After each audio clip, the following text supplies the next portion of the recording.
The goal of the civil rights movement was simple: absolute equality. From the American civil rights movement to today, some of the goals of the movement have been accomplished, but some areas still remain in need of assistance. Inequality was, and still is, the biggest issue many black Americans deal with.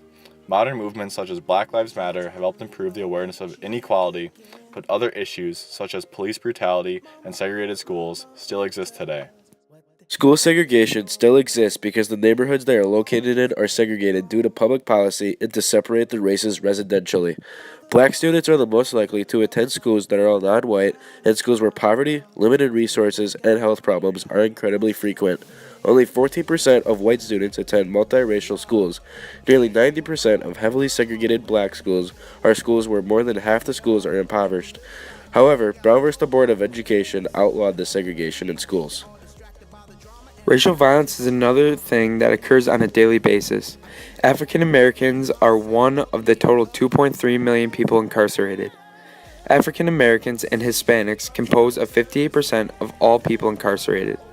Along with high incarceration rates, blacks and Hispanics also experience increased police brutality. 1 in 3 black people killed are unarmed, so therefore officers are rarely convicted of killing unarmed blacks. Black Lives Matter is a political intervention group that believes that black lives are systematically and intentionally targeted for demise. They desire freedom and justice for themselves since that is a necessary right. This vision of equality has come a long way since the civil rights movement, but inequality exists and will continue to exist until America realizes that peace will only come from racial acceptance.